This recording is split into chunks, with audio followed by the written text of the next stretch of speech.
So, welcome everybody to the Economic and Industry Development Committee number 3. The time is now 11:41 and the meeting is open.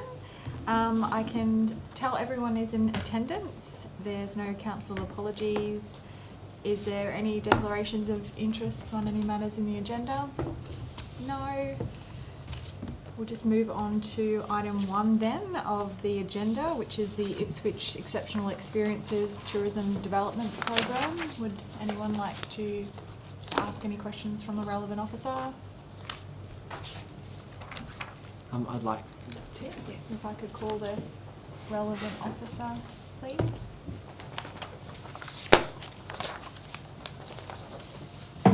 Morning, councillors. Good morning, Mayor. I'm Alistair Tavares. I cover destination development for the city. Would you like me to just give you some context around what the program's about? Or? Sounds good, yeah. Thank you. All right. So look, for the past 15 quarters, the Ipswich tourism industry has seen consecutive visitor and expenditure growth in the city. We saw a record of 2 million visitors to the city in 2019 for a small city like Ipswich, which has plus 210,000 residents. Growth has been based on assisting businesses to help develop their both capacity, their capability, new product development or experiences, and then supporting it from a council perspective around destination marketing, strategic partnerships, publicity, securing some key events to support overnight visitation. Now, the tourism cluster is made up of attractions, events, hospitality, accommodation, and it's obviously recognized as one of the hardest hit, from a COVID perspective.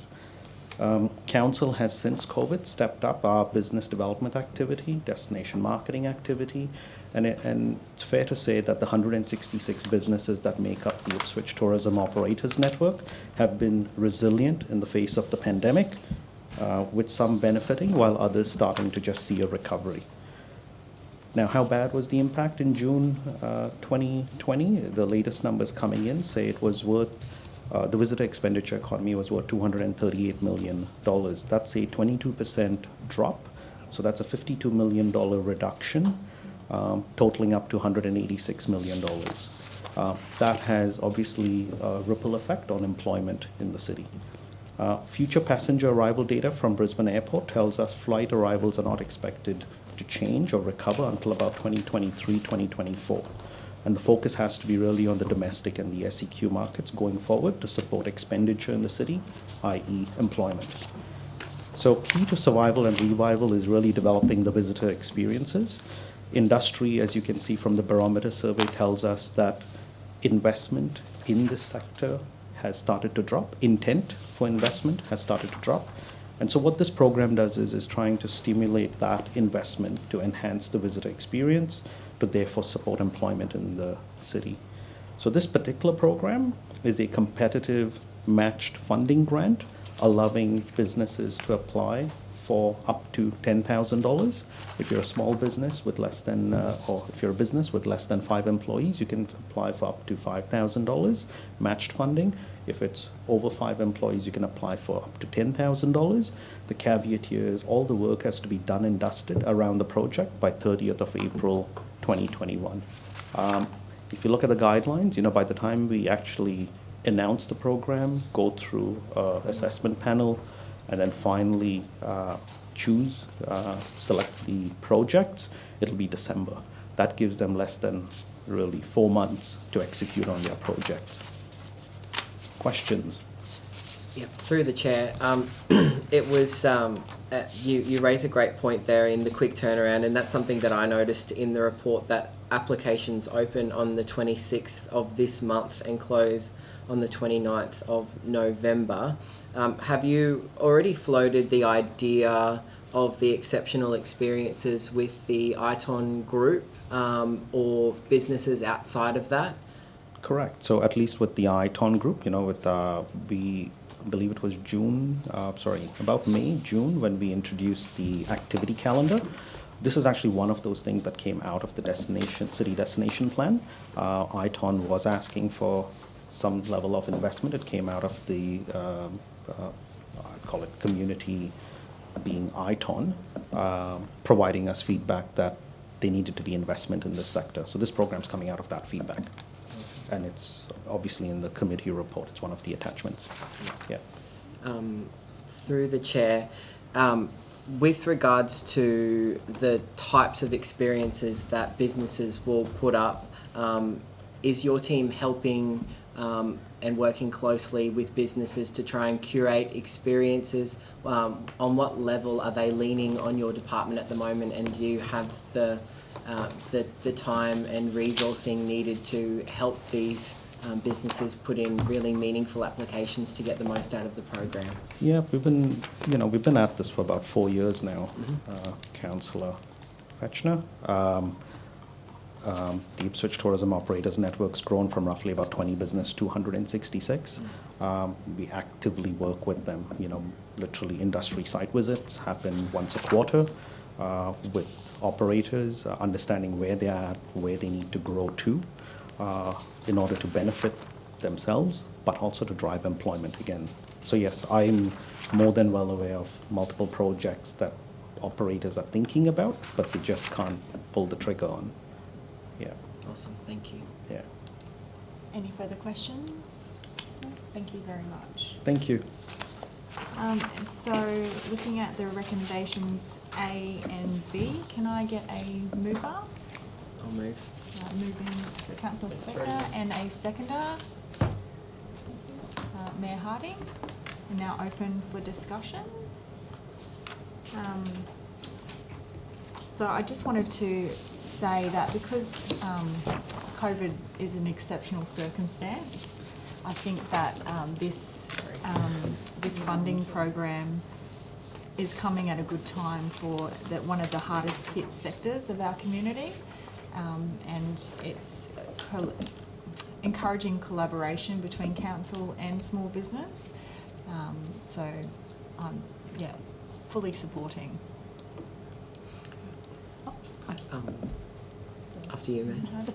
Obviously, the pre-COVID figures show we had over 2 million visitors to Ipswich last financial year. So anything we can do to boost this very vital part of our economy, I would support. Yeah, and I just, through you, Chair, would like to thank the tourism team for helping our small businesses through it. It's kind of a concierge service that they run in the ITON network, and I know that that they receive lots of feedback from operators. They're really on the ground, they've got their finger on the pulse, and it's heartening to hear that they're aware of a few projects that will likely get up as a direct result of offering this grant. So I look forward to seeing what channels we can help promote that even further through council channels as well. So pretty excited to see what comes out of this. It's a quick turnaround, and I guess that it's a marketing effort that we have to commit to make sure that everyone has an opportunity to apply for this and have access to that grant money as well. It's very encouraging, the relationship our team has with our small businesses in the community. So I would like to move that I add recommendation C, which will be to, if successful, if the program is successful, that we include the program ongoing within the 21-22 budget. So that if the program is successful, council will implement an extension of the program into the 21-22 budget. I'll second that. Do I need to No. Who's the guidance seconder? from the seconder? Oh, that was you, Mayor Harding. We May I actually, just- Councillor may I just Fechner ask- and Councillor Harding, the people you need Yep. support of. May I just ask that it still come to council? I mean, obviously has a budget implication. I just consider. Do you want me to make a comment? Perhaps it should say the program says for council consider, because you can, because ultimately the implementation is the final implementation is a decision of the council that they will make next year. Otherwise, we're instructing the council. Or you're making a decision before it's made. Yeah. And then we're going to look what is success criteria. So it'll Yeah. come forward and it'll be assessed, and if it is successful, as part of the budget deliberations. Yeah, just noting that Is that it- the funding on this pilot implementation is $50,000. That's already within the budget. So it is a test pilot in a way for any kind of future collaborative we could do in this arena. Sorry, question? What do you mean by successful? Well, so if it's taken up, if Oh, okay, thank you. businesses are using it the way it's been termed to use, I guess, and its results, we can get a report. Yeah. So it Sure, would you be, happy if there's with an that? assessment, there's really two, what's a success is, one, is it taken up, and two, Has the are outputs? the investments successful in driving yield? Ultimately, one of the challenges in tourism and in the current environment is visitation may well go up, but one of the challenges is driving yield. Are they spending?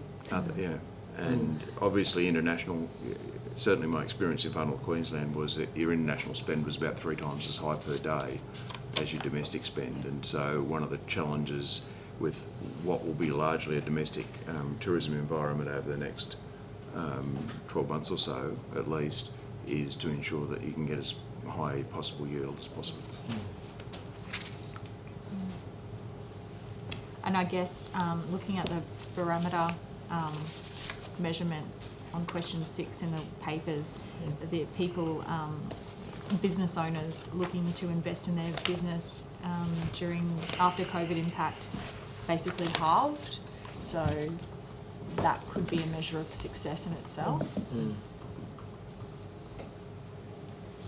So can I take it to a vote now to move recommendations A, B and C, all in favour? And it's unanimous. So moving on now to item number, Point of order, Chair.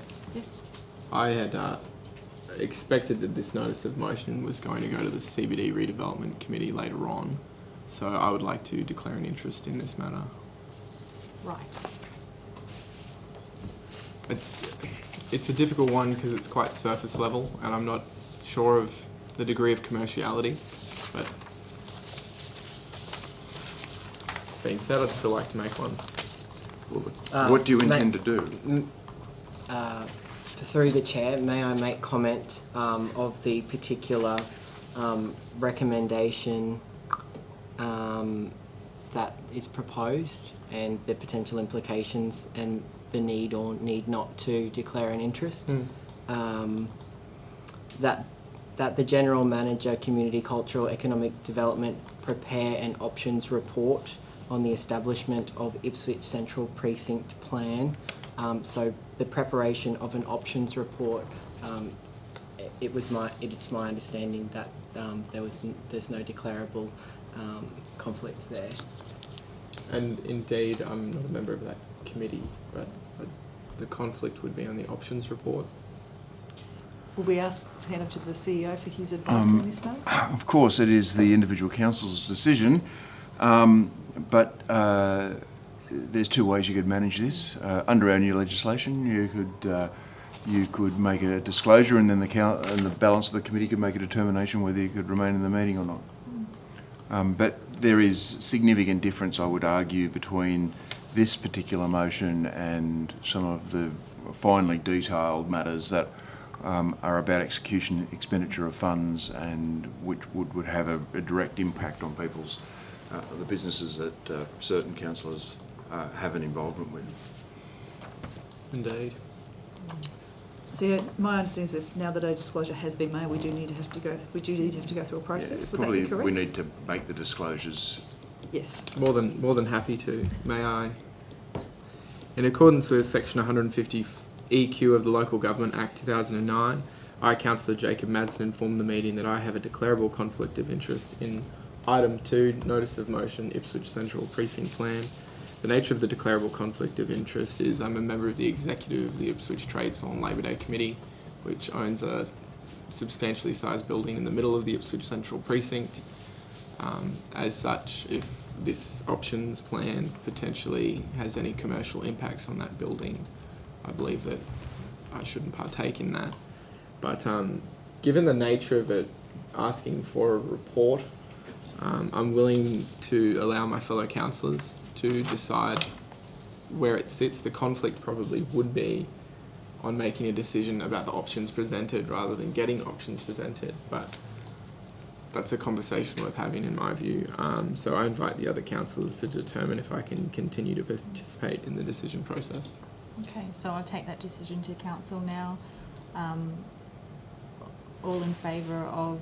Do we need to substantiate? No, somebody has to move. Chair, may I move that Councillor Madsen participates and votes on item 2, notice of motion Ipswich Central Precinct Plan, because there is no personal financial benefit to Councillor Madsen to ask for an options report. He's not making a decision on yes, we're going to invest money here or there. It's purely to look at the options for the CBD, and therefore a reasonable person would trust that the final decision is made in the public interest. I would second that. All in favour? And it's unanimous, bar Councillor Madsen. So moving on to the second item, which is the notice of motion of the Ipswich Central Precinct Plan. Do we want to speak to the relevant officer? Or any questions for the relevant officer? No. And so can I get a mover for the recommendation, or the motion, sorry? Mayor Harding, and a seconder? Councillor Kunzelman. Open for discussion. Look, I support this, Chair. Certainly what's come out through the CBD redevelopment in the Nicholas Street precinct, certainly from top of town to bottom of town, can I say, businesses are wanting to know and people of Ipswich would like to know what's happening holistically within the CBD to improve the entire area, not just the Nicholas Street precinct. So I think this is a great motion, and I'm very happy to support this. Yeah, definitely. Any other comments? Just would like to make remarks on the work that has potentially already been going on behind the scenes with this piece of work. Councillor Doyle is the particular councillor that brings us this notice of motion and continues to highlight her dedication not only to the CBD redevelopment down at Nicholas Street, but also the broader conversation to be had about what interest do outside investors have in our CBD more broadly. And I think a piece of work like this can be quite aspirational, but it's something that we need as councillors, as a council, to be taken seriously, so that if someone comes to us to say, I wish to do business with your city, or I'm looking to do something in your CBD, what's your vision? We have something that we can put on the table very proudly and say, this is how we see our CBD growing. This is, these are the small little pockets of retail that will happen. Here's where hospitality is absolutely pumping, and really just highlight our absolute confidence as a council in the success of our CBD very broadly. So I think that the creation of a piece like this is long overdue and extremely important to get investment happening in our city. And it may take one or two big projects to take hold, but once it does, I think that the confidence and the morale that you create in the business community will prove its success, and it might not happen for a couple of years, but thinking down the track in 5 to 10 years time, this is the potential legacy that we have. So this really excites me. We get to tell people what we love, what we want to see in our CBD, and share that with them to instill confidence in a market that has been completely stagnant for the better part of 15 years. I agree. I think this piece is key to position and promote Ipswich Central as a regional economic cluster. So thank you, Councillor Doyle. I like this because it takes in some of those aspects that are not only about putting up buildings. So it's about what the CBD might mean to us. It talks about cultural aspects of it, what it means to the community, and so on. And as you said, what is our vision? So I like it. Yep. Yes, Councillor. I'll just add that I think it's a good idea because these sorts of plans are usually much more influential than nothing in regards to private investment. Private investment, when they invest in a building, they want to know what's going to happen around it. Ideally, it's a real chicken and the egg scenario as to who goes first and how it all falls into place. But people want a vision to invest in. They want a plan. They don't want things to happen haphazardly around somewhere that they're considering investing in. Agreed. No further discussion. Take the item to the vote. All in favour? And it is unanimous. Now that is the second item done and dusted. It's the end of the meeting at 12:01 p.m. Thank you. And the next meeting will... And the next meeting will be At 12:11. at 12:11. Thank you. Thank you.